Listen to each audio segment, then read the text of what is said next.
यावर्षी आमच्या क्लासमध्ये 2 स्टुडंटना VJTI कॉलेज हे अलॉट झालं आहे.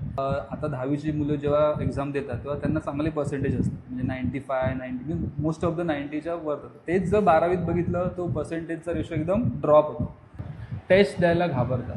मग तुला काय वाटतं टेस्टचं महत्त्व काय आहे? आणि मध्ये मला असं विचारायचं, तू मोबाईलचा वापर कसा केलास? कारण काय मोबाईल थ्रू यूट्यूबमध्ये चांगला कंटेंट पण अवेलेबल आहे आणि सोशल मीडिया थ्रू डिस्ट्रॅक्शन पण होऊ शकतं. असं एक काय रिफर करशील की जेणेकरून फक्त एवढंच केल्यावर CET क्रॅक होऊ शकते? कारण VJTI इलेक्ट्रिकल हे मला अलॉट झालं तेव्हा खूप मस्त, it was the greatest movement, खूप मस्त वाटलं. पण ह्यापेक्षाही एक बेटर मुवमेंट तेव्हा होती जेव्हा आम्ही ॲक्च्युली VJTI कॉलेजला गेलेलो आणि तिथे माझं ॲडमिशन कन्फर्म हे लेटर जेव्हा माझ्या हातात आलं तेव्हा it was the best movement. आमचा दिवसाला एकच चॅप्टर घ्यायचे आणि त्याचे 200 ते 300 MCQs आमचे सॉल्व्ह करून घ्यायचे. त्याच्यामुळे आमचा CETचा बेस फुल परफेक्ट झालेला. ॲक्च्युली सगळे पब्लिकेशन जरी नाही रेफर केले तरी पण मागचे 3 ते 4 वर्षाचे PYQs जरी 2 ते 4 वेळा सॉल्व्ह केले तरी CET क्रॅक होणं पॉसिबल आहे.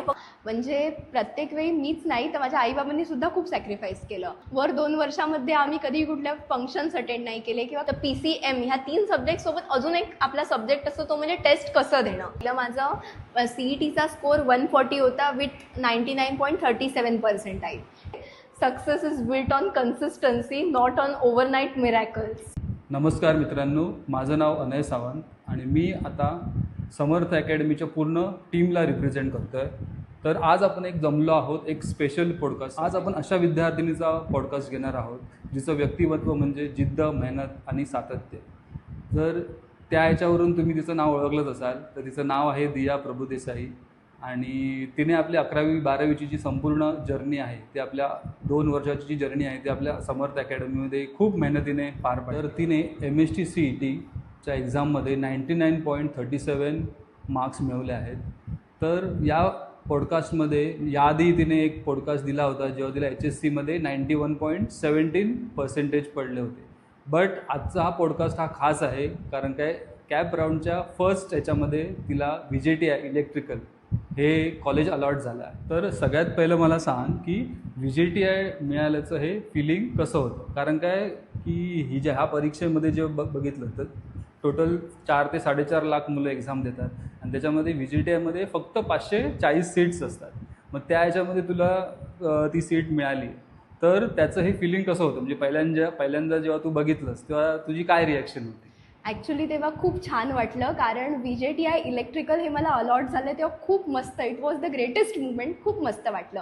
पण ह्यापेक्षाही एक बेटर मुवमेंट तेव्हा होती जेव्हा आम्ही ॲक्च्युली VJTI कॉलेजला गेलेलो आणि तिथे माझं ॲडमिशन कन्फर्म हे लेटर जेव्हा माझ्या हातात आलं तेव्हा it was the best movement. खूप छान वाटलं. तर आमच्यासाठी देखील ही खूप मोठी अचिव्हमेंट होती कारण की यावर्षी आमच्या क्लासमध्ये 2 स्टुडंटना VJTI कॉलेज हे अलॉट झालं आहे. तो याच्या मागील वर्षी पण एका स्टुडंटला VJTI अलॉट झालेलं. तर ही खूप प्राऊड मुवमेंट होती. बट सगळ्यात स्पेशल काय होतं की आमच्या क्लासमधून सगळ्यात पहिल्यांदा दिया प्रभुदेसाईने 99 पर्सेंटाईलच्या वर अचीव केलं. सो आमचं ते सगळ्यात मोठी प्राऊड मुवमेंट अशी आहे की ती ॲज अ स्टुडंट आम्हाला लागली. सो 10th पासआउट झाल्यानंतर तू जेव्हा सायन्स घेतलं तो सायन्स घेताना तू असं ड्रीम ठरवलेलं का की मला VJTIमध्येच जायचं आहे? तर 11th जसं नाही बट 12thच्या स्टार्टिंगपर्यंत मला क्लॅरिटी नव्हती की मला पुढे काय करायचं. त्याच्यासाठी मी स्पेशली PCMB ठेवलेलं आणि मी CET दोन्ही दिल्या, मॅथ्सचीसुद्धा आणि बायोचीसुद्धा.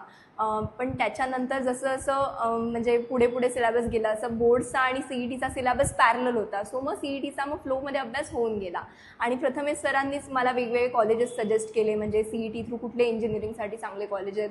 मग त्यातून मग बेस्ट कॉलेजेस COEP आणि VJTI आणि मला मुंबईचं लोकेशन प्रेफरेबल होतं. सो मग VJTI माझं ड्रीम कॉलेज झालं. सो आता त्यांनी सांगितलं की त्यांनी PCB ॲज वेल ॲज PCM हे दोन्ही CETचे अटेम्प्ट्स दिले. मग त्यामध्ये मला प्राऊडली सांगायला आवडेल की तिला PCBमध्ये पण 99.41 पर्सेंटाईल पडले जसे तिला PCMमध्ये 99.37 पडले. म्हणजे दोन्ही एक्झाम तिने पॅरलली क्रॅक केलेले आहेत. सो जनरली काय होतं की 10th नंतर आपण 11चा सिलेबस थोडा लेट चालू करतो. मग तू जेव्हा 11चा सिलेबस केव्हा चालू केलास? हां, 10चा स्टडी आणि 12चा स्टडीमध्ये तसा थोडाफार डिफरन्स येतो. पण 10th नंतर जेव्हा मी 11कडे आले तेव्हा मला एक स्पेसिफिक न्यूमरिकल्सची खूप भीती होती, जी फिजिक्स मला सुरुवातीला टफ वाटायला लागलं. पण श्रेया मॅडमांनी ज्या प्रकारे आमचं इंटरॅक्टिव्ह सेशन्स घेतलेले त्यामुळे ते खूप इझी होऊन गेलं. त्यामुळे 11 सायन्स मला असं काही स्पेशली कठीण नाही गेलं. तू आता म्हणालीस 10th आणि 12मध्ये थोडाफार स्टडीचा डिफरन्स आहे.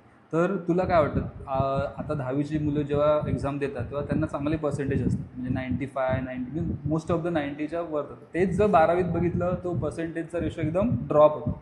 तर तुला काय वाटतं की ही मुलं अभ्यास करताना काय चुका करतात किंवा त्याच्यामध्ये अभ्यासामध्ये काय तर 10th आणि 12thमध्ये एक थोडा डिफरन्स असा येतो की 10thला तुम्हाला एखादा चॅप्टर करताना जेवढा लोड येऊ शकतो तेव्हा 12thला मॅथ्सचा एक प्रॅक्टिस सेट करताना स्ट्रेस येतो. आणि अजून एक मेजर डिफरन्स म्हणायचं झालं तर 10thला कसं असतं, तुम्हाला नॉर्मली फक्त बोर्डसाठी प्रिपेअर करायचं असतं. बट 12thला कसं आहे, तुम्हाला कधी कधी 11चे सुद्धा बॅकलॉग्स राहिलेले असतात, कारण आपण 11thला एवढा एक वर्ष थोडा मजा करतो. त्याच्यानंतर 12thला प्लस तुम्हाला competitive exam like CET, JEE और नीट टी करायची असते आणि परत बोर्ड्स द्यायचं असतं. सो एवढं सगळं प्रेशर एकदाच हँडल करायचं असतं. हा एक मेजर डिफरन्स आहे 10th आणि 12thमध्ये. आता तू म्हणालेस की मुलं 11वीमध्ये तेवढं सिरियसली घेत नाहीत आणि 12वीमध्ये एकदम सिरियसली घेतात. मग तू 11वीचा अभ्यास कसा केलास? तर 11वीचं कसं होतं, सुरुवातीला ॲक्च्युली मी फक्त बोर्ड्सचा अभ्यास केला, तेव्हा मला CETचं एवढं प्रिपरेशन करता आलं नाही. बट 11th एंडलाच मला समर्थ क्लासेसनी म्हणजे सगळ्यांनीच मला एक मोटिवेट केलं की CETसुद्धा गरजेचं आहे, कारण पुढचं ॲडमिशन सगळं CET बेसिसवरती होतं.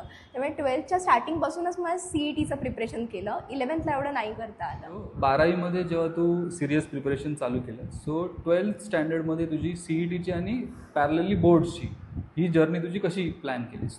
तर आमची 12thची जी बोर्ड्स आणि CETची जर्नी होती ती माझी ॲक्च्युली 3 फेजेसमध्ये होती. सुरुवातीला आमचा 12thचा पोर्शन जेव्हा झाला तेव्हा 9 ते 1मध्ये आमचे लेक्चर्स व्हायचे आणि 3 ते 5मध्ये MCQ व्हायचे. तेव्हा एक थोड्या प्रमाणामध्ये आमचे MCQ झालेले बऱ्यापैकी चॅप्टर्सचे.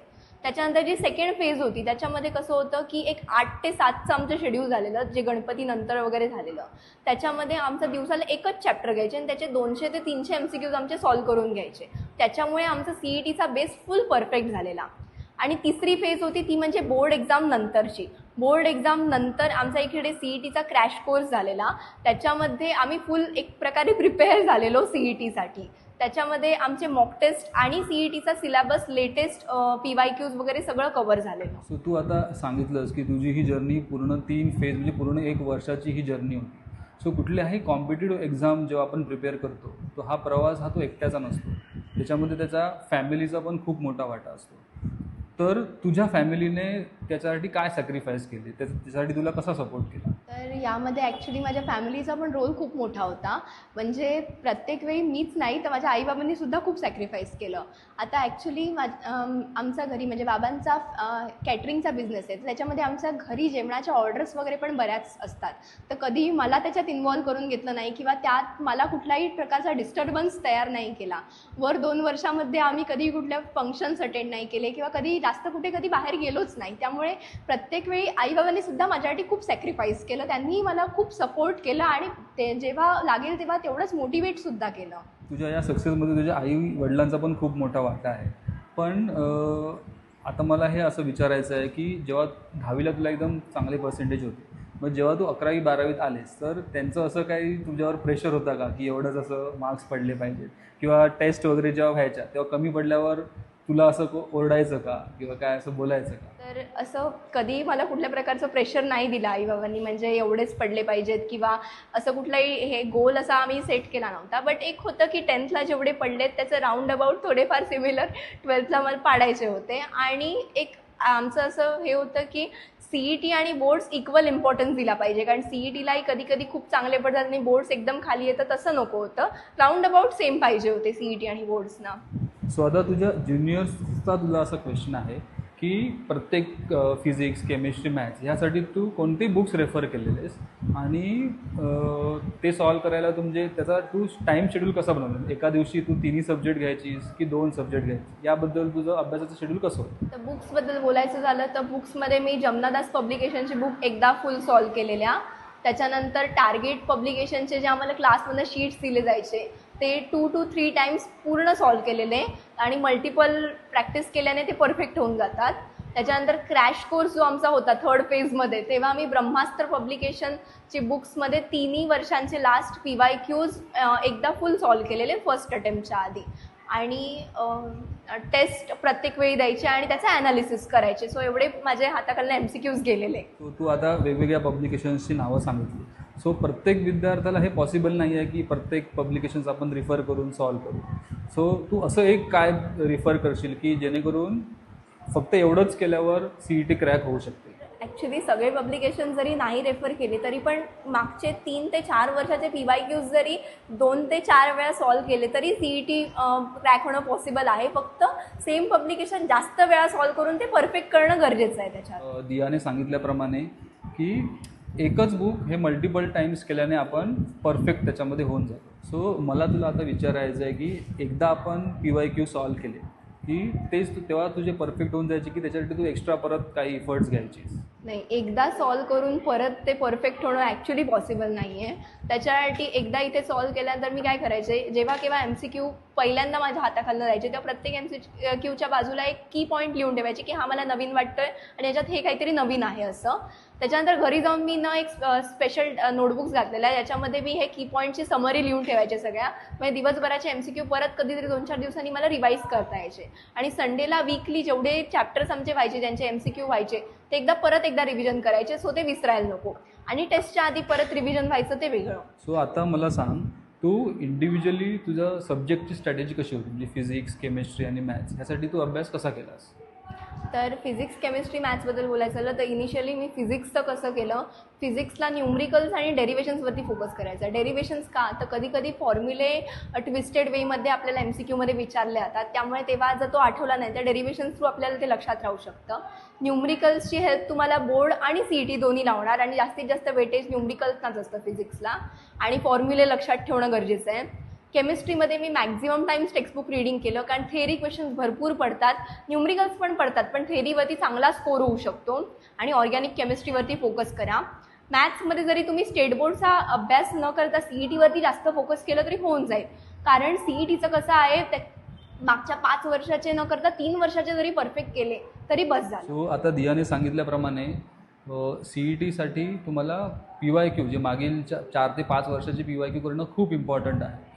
पण त्याहीपेक्षा तुम्ही स्वतः एकदा आता कसं होतं की क्लासमध्ये आम्ही एकदा PYQ करून घेतो, पण स्टुडंटची पण तेवढी रिस्पॉन्सिबिलिटी असते की त्याने परत एफर्ट्स घेऊन ते पुन्हा सॉल्व केले पाहिजे. जनरली कसं होतं की मुलं टेस्ट द्यायला घाबरतात. मग तुला काय वाटतं टेस्टचं महत्त्व काय आहे आणि तू टेस्टकडे कशी बघायचीस?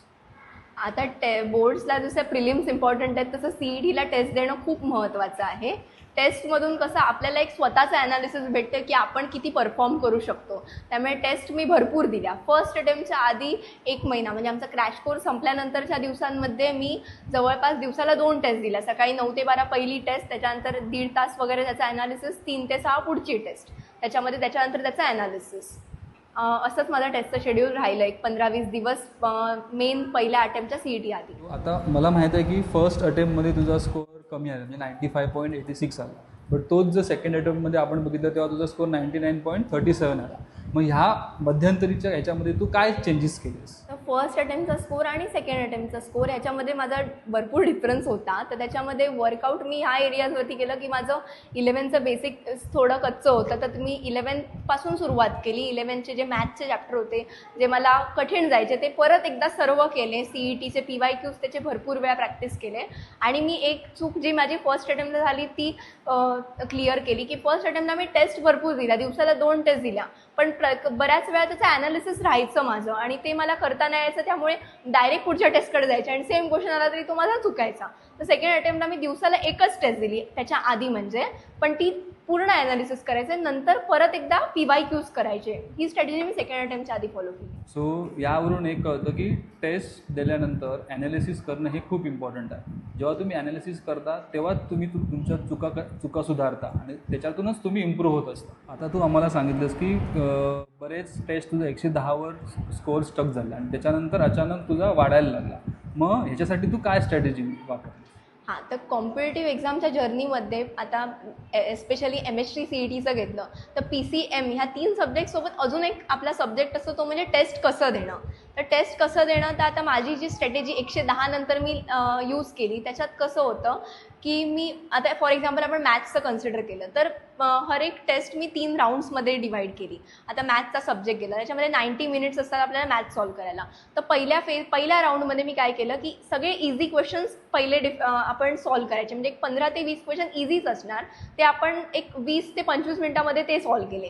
त्याच्यानंतर अर्ध्या तासामध्ये एक मीडियम लेवल क्वेश्चन्स जर सॉल्व्ह केले, तर मग नंतर जे उरलेले डिफिकल्ट क्वेश्चन असणार, एक 15 क्वेश्चन्स वगैरे जे डिफिकल्ट असणार, आपल्याला थोडा वेळ लागू शकतो, ते नंतर फेजमध्ये केले. ते सगळेच आपले एका वेळी होतील असं नाही, थोडे तुक्का मारायला लागू शकतात, पण एक 5 तरी क्वेश्चन स्वतः सुटतील, त्यामुळे आपल्या एक तेवढी श्युरिटी राहील की टेस्ट चांगली गेली आपल्याला.